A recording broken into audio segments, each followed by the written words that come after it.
saya harus banget mengenalkan siapa sosok dokter yang kita undang pada hari ini. Karena dokter ini boleh dikata legendnya DBD ini kayaknya dok ya. Ya, dokter merupakan dokter spesialis anak yang mengambil Master of Clinical Tropical Medicine di Bangkok ya dok, dan merupakan konsultan penyakit infeksi dan pediatrik topis dari FK UNER. Beliau juga doktor di ilmu kedokteran. Menarik sekali karena saya baca dalam CV beliau ini tahun 2012, beliau pernah bikin sebuah penelitian tentang profil klinik infeksi virus dengue pada bayi di Surabaya. Monggo dokter, selanjutnya kita akan beralih pada prestasi dokter pada pagi hari ini. Disimak baik-baik juga untuk para dokter cilik dan juga para guru orang tua serta para peserta. Silakan dok, waktu dan tempat saya persilahkan. Ya, jadi dalam suasana COVID, adik-adik, ibu-ibu dan bapak sekalian, demam berdarah ini sedikit terbengkalai, lolos, jadi tidak bisa difokuskan karena semua orang memikirkan COVID. Betul sekali Bu Hendro tadi mengatakan ya. Nah, kita berhadapan dengan lawan yang sudah lama ada, dan selain dia lolos dan dibiarkan terbengkalai, ada banyak hoax yang beredar di masyarakat mengenai dengue, yang menurut saya dari waktu ke waktu harus kita luruskan. Namanya aja hoax, sebetulnya bukan demam berdarah, namanya harusnya infeksi virus dengue. WHO sudah akan menghapus kata demam berdarah karena nama itu menyesatkan. Seolah-olah yang bahaya itu perdarahannya, padahal bukan. Ya, jadi infeksi virus dengue. Tapi untuk awam nggak apa-apa, kita tetap mengatakan demam berdarah. Isi presentasi saya cuma dua, pencegahan primer dan sekunder. Nah, nggak perlu diragukan, demam berdarah ini terkenal sekali ya, banyak artis kena demam berdarah, Dea Ananda, Edis Adelia, Indy Barens, ya ini bahkan direktur perusahaan mobil meninggal karena dengue beberapa tahun yang lalu dan jadi viral. Kemudian Pak Ridwan Kamil kena, ya kan, ya belum lagi ada yang meninggal pesinetron. Jadi demam berdarah ini bukan barang yang sederhana, ini membahayakan. Nah, dia ditemukan di Indonesia ini pertama kali justru di Surabaya tahun 69. Ya, tadi saya sudah bilang namanya demam berdarah itu agak sedikit menyesatkan. Yang sakit banyak, yang meninggal sebetulnya nggak banyak, hanya sebagian kecil. Cuma jadi berita di koran kalau ada yang meninggal. Nggak ada obat yang khusus, saya nggak percaya kalau ada orang mengatakan ini ada obat yang bisa mengobati demam berdarah, nggak ada. Ya, dan tentu kita tahu mencegah selalu lebih baik daripada mengobati. Ya kan di agama sudah diajarkan jaga 5 sebelum datangnya 5. Yang keempat itu adalah jaga sehat sebelum sakit. Bahkan Soneta Group membuat lagu ya, Bang Haji punya lagu ini judulnya 5, bahwa Anda ini harus selalu menjaga. Ya, sebelum sakit sehatlah terus.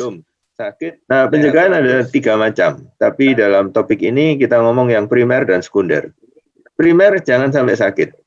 Kalau sakit jangan jadi berat. Itu yang sekunder. Nah, yang ketiga urusannya dokter. Nanti kita topik lain kita mungkin singgung. Cara menular cuma ada 3 jalan demam berdarah ini, tapi yang paling penting adalah melalui nyamuk Aedes. Transfusi sangat jarang, tapi bisa. Dari ibu ke bayi, ibunya mau melahirkan terus kena, bayinya kena itu bisa. Tapi juga sangat jarang. Jadi topik fokus utama perhatian kita adalah nyamuk Aedes. Ya. Nah, 4 hal yang harus diperhatikan. Virusnya, virus dengue namanya. Nyamuk Aedes, nggak perlu perhatian nyamuk lain, karena nyamuk lain tidak dapat menularkan dengue. Lalu manusia kita sendiri, serta lingkungan. Seperti tadi disebutkan, musim hujan pasti lebih banyak. Di tempat dingin kayak di Bromo, nyamuk nggak ada, jadi pasti nggak ada yang kena demam berdarah. Nah, itu seperti itu. Nah, sebetulnya ada lebih dari 1 nyamuk yang berbahaya untuk manusia. Tapi untuk dengue ini hanya Aedes. Inilah kunci untuk demam berdarah. Cirinya tiap nyamuk ini beda-beda. Penyakitnya yang ditularkan pun beda-beda. Bagaimana membedakan ini Aedes apa bukan? Warnanya hitam putih. Ya, tadi Bu Hendro sudah bilang. Mirip seragamnya kesebelasan Juventus. Jadi dia kayak zebra cross gitu. Terus kalau habis menghisap darah seperti ini. Prinsip mencegahnya seperti apa? Gampang, jangan sampai ada nyamuk hinggap. Itu. Ya, jangan sampai ada nyamuk hinggap, Anda aman nggak kira kena demam berdarah. ini sebenarnya salah ya, karena nyamuk itu nggak punya gigi. Jadi dia itu mestinya nggak menggigit. Nyamuk itu menusuk. Yang bikin perih itu karena tusukannya, itu antena yang di depan itu loh, yang dia pakai. Nah, nyamuk ini nggak ada giginya, tidak ada dokter gigi nyamuk. Nah, cara menghindari nyamuk ada dua. Kurangi jumlahnya dan lindungi tubuh kita. Kurangi jumlahnya juga dua cara. Kurangi tempat bertelurnya, atau nyamuknya dibuat tidak bisa bertelur. Ya, ini canggih memang, tapi ini baru dalam tahap penelitian. Jadi ya sederhana saja. Kalau kita bisa melakukan 3 cara ini dengan baik, demam berdarah jauh dari kita. Bagaimana untuk mengurangi tempat bertelur? 4M+ tadi sudah disebut. Fogging, diasap. Ya. Kalau tempatnya nggak bisa dikuras, seperti sumur, kemudian bak mandi yang sangat besar untuk puluhan orang, taburkan bubuk abate, bisa bertahan 3 bulan ya. Lalu ada yang pakai ikan ya, walaupun nanti kalau mandi agak geli-geli gitu, tapi ya ada ini tempat-tempat yang menaburkan ikan, dan ini efektif ikan ini. Dia memakan jentik nyamuk itu dengan sangat-sangat luar biasa. Ingat baik-baik, Aedes adalah nyamuk bangsawan cerdas. Ini bukan lawan sembarangan. Ya, ini nyamuk elit. Anda harus pakai cara-cara yang cerdas juga. Ya, tutuplah semua tempat air bersih, jangan cari di tempat air kotor. Kuraslah secara berkala sedikitnya seminggu sekali yang bisa dikuras. Kuburlah semua barang yang berpotensi menjadi tempat air. Kemudian Anda memantau bagaimana semua itu dilakukan. Lalu jangan sampai semua itu jadi baru lagi, ada lagi orang membuang botol dan sebagainya. Ya. Nah, tapi ingat ada beberapa hoax. Misalnya jam kerja nyamuk. Nyamuk itu ikut matahari Aedes ini. Puncaknya jam 10 pagi, jam 4 sore.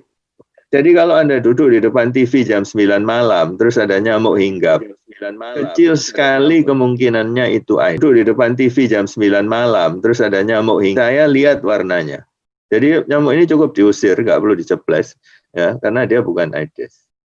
Dan nyamuk ini nggak pernah bertelur di satu tempat untuk menjaga supaya dia nggak mati. Ini pinternya dia. Hanya menyukai air bersih, jangan tawarkan air kotor dilepeh sama dia, nggak akan mau. Ya. Pakaian yang digantung, nah itu tempatnya dia di rumah-rumah. Jadi kalau cari di tempat ini nggak ada, ini terang air kotor, ini percuma lah. Lalu fogging, pengasapan. Ya. Kalau benar pasti efektif. Masalahnya di masyarakat banyak yang nggak benar. Misalnya, kalau fogging ini semua pintu dan jendela itu harus dibuka supaya asapnya menjangkau semua titik. Kenyataannya kalau mobil fogging datang, semua pintu dan jendela itu ditutup oleh orang. Akibatnya fognya nggak masuk ke tempat yang diinginkan. Lah karena nyamuknya cerdas, dia bisa terbang 200 meter. Gambar ini menggambarkan radius terbangnya. Jadi mobil fogging datang, nyamuk pergi, mobil pergi, nyamuk kembali. Nah ini loh, ini yang sering kali juga dilupakan ya. Nyamuk Aedes ini ada di lantai 26 apartemen, jangan lupa. Mana ada fogging lantai 26, kan nggak ada. Jadi fogging bukan kunci utama untuk saya. Juru pemantau jentik adalah yang paling penting ya. Namanya tadi kalau di Surabaya, Bu Mantik. Jangan keliru, bukan Bu Tejo. Ya Bu Hendra ya, bukan Bu Tejo, Bu Mantik ini namanya. Nah, cara yang sekarang kedokteran sedang mengembangkan ya, jadi genetiknya nyamuknya itu diutak-atik, sehingga nyamuknya itu nggak bisa bertelur, dia jadi steril. Terus ada yang disusupi sama bakteri. Ya, ini penelitiannya sedang berlangsung di Jogja. Nanti hasilnya akan keluar tahun ini. Sejauh ini cukup efektif cara ini. Ya, tapi mungkin nggak bisa untuk semua orang. Lalu tentu melindungi tubuh sendiri pakai obat nyamuk, repellent, ya, obat oles itu terserah merek apa. Sepanjang ada registrasi kementerian, maka dia pasti aman. Tapi ada orang alergi, iya. Dan untuk alergi itu individual, Anda harus nyoba macam-macam merek. Pakai baju seluruh tubuh boleh, enggak apa-apa. Pakai AC karena kalau dingin nyamuk berkurang, itu juga enggak masalah. Nah, pencegahan sekunder, kalau tertular jangan jadi parah. Jadi kenali fasenya, kapan dia bahaya, apa tandanya, dan diobati apa. Fasenya cuma 3, fase panas, fase menentukan, fase pemulihan. pasti fokus kita hanya dua, panas dan fase menentukan. Panasnya seringkali disertai nyeri, bisa nyeri kepala, otot, dan sebagainya. Kadang ada perdarahan, kadang ada bercak merah. Tidak selalu. Ya. Hari paling bahaya, 3-7 hari, dihitung sejak panas mulai. Ini Anda sport jantung. Kalau Anda mau menjelek, ya di sini, ini saatnya. Ya, ingat panasnya tinggi, dikasih obat biasanya nggak turun. Dan modelnya kayak pelana kuda. Nyeri kepala, nyeri otot, dan sebagainya itu bisa muncul, tapi bercak merah dan perdarahan tidak selalu ada. Makanya nama demam berdarah itu seringkali menyesatkan, karena orang cari perdarahan, padahal belum tentu ada. Nah, di fase kedua, fase yang menentukan, ya, perhatikan baik-baik, inilah yang membuat orang banyak mati. Kalau membaik, panasnya turun. Kalau memburuk, panasnya juga turun loh. Panas menurun itu berwajah dua. Nah ini loh yang harus dihafal. Panas turun itu wajahnya dua. Bagaimana membedakannya? Panas menurun anak membaik itu nafsu makan minum baik. Anaknya lebih seger, kencingnya jadi normal, telapak tangannya hangat. Kalau sebaliknya, itu anak itu memburuk. Ya, jangan lupa, karena inilah penyebab kematian yang paling sering. Orang tua merasa anaknya membaik karena panasnya turun. Jadi nggak dibawa kemana-mana, dikira anaknya saya ini sudah akan menyembuh. Nah, pesannya apa? Jika panas turun, anak melemah, segera berobat. Segera berobat. Potonglah jalur kematian ini. Ya. Pengobatan utama adalah cairan. Tidak ada obat khusus. Paracetamol boleh, obat mual kalau mual boleh, makan minum bebas, gak ada pantangan. Tapi awas, banyak hoax. Ya, jadi kunci utama cairan. Anda boleh apa saja, teh, kopi, air jeruk, segala macam, silahkan. Kalau berat, infus. Ingat, bukan infus printer, infus rumah sakit. Nah, seperti itu. Kalau yang ditawarkan herbal-herbal semua itu nggak ada uji kliniknya, tapi biasanya nggak ada bahayanya. Jadi saya tidak melarang, boleh digunakan. Tapi dianggap sebagai obat untuk membunuh virus, belum pernah ada ujinya. Nah ini harus diluruskan. Ya. Nggak perlu pil-pil segala macam yang membunuh virusnya, tidak ada. Untuk panas boleh, untuk mual boleh. Ini belum terbukti menaikkan trombosit. Tapi kenapa kalau musim demam berdarah, semua jus jambu di supermarket habis? Karena Anda korban hoax tingkat nasional ini. Jadi semua orang beli jus jambu, ini nggak terbukti. Tapi kan dia cairan, jadi bolehlah dikasihkan. Tidak masalah, tetap akan membantu. Ya. Yang sudah terbukti apa? Ekstrak daun jambu biji. Jangan ambil daun jambu biji terus direbus. Nanti gak berak 5 hari, karena daun jambu biji itu obat mencret ibu-ibu ya. Jadi jangan lakukan, harus diekstrak. Nah, jadi pencegahan adalah kunci utama, tapi ya sebaik-baik pencegahan mestilah ada yang sakit. Harapannya lebih sedikit.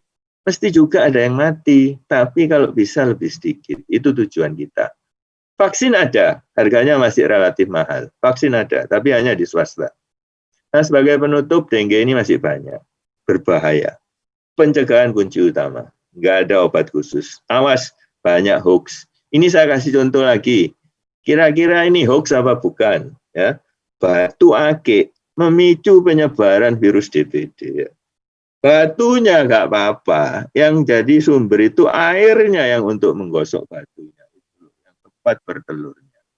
Jadi kalau Anda terlalu percaya pada hoax ini, Bang Haji mengatakan, wah keterlaluan ya. Baik, saya kira itu. Ini kalau kepalanya mau dibesarkan ya, begitu indahnya. Ciptaan Tuhan itu memang bagus. Saya kira begitu Bu Sandra yang bisa saya paparkan. Terima kasih. Aduh, luar biasa dok. Ini saya mute tapi sambil mau ngakak gitu kan ya, takut nggak sopan gitu kan kalau saya ngakak gitu. Bu Hendro dilosin aja Bu Hendro gitu kan. Emang sih ada istilah Juventus, kemudian infus printer, ini juga baru tahu saya, ternyata Pak Dokter ini bisa juga ini memunculkan gambar-gambar. Tapi saya bicara dari sisi media, ini sangat berguna sekali dokter, bahkan saya aja yang kerja di media baru tahu nih ada beberapa hal yang kami nggak pernah notice ya. Ini banyak wartawan juga yang hadir, mudah-mudahan kami bisa jadi perantara yang baik untuk menyampaikan sesuatu yang positif ya, bukan berupa hoax lagi nih. Tentunya bersama juga dengan Lifetech dan juga Jovi, ini misi kita banyak. Ya, karena kalau hoax ini bisa dibersihkan, dokter akan sangat terbantu. Itu mengapa Benar-benar. Inti yang saya tampilkan ini kan saya berikan panitia, itu bolehlah disebarkan Iya, untuk Dok. yang meminta, Siap, nanti tinggal siap. menghubungi panitia. Ya. Boleh. Nanti kami akan share materi yang sudah dokter siapkan juga. Dokter Dom ini luar biasa, Kalau teman-teman gambarnya sekalian. Bang Haji nggak usah, tinggal cari di Oh Google. iya, gambarnya Bang Haji nanti saya hide, Dok. Ya, nanti yang terkenal Bang Hajinya, bukan nyamuknya, Dok. Iya.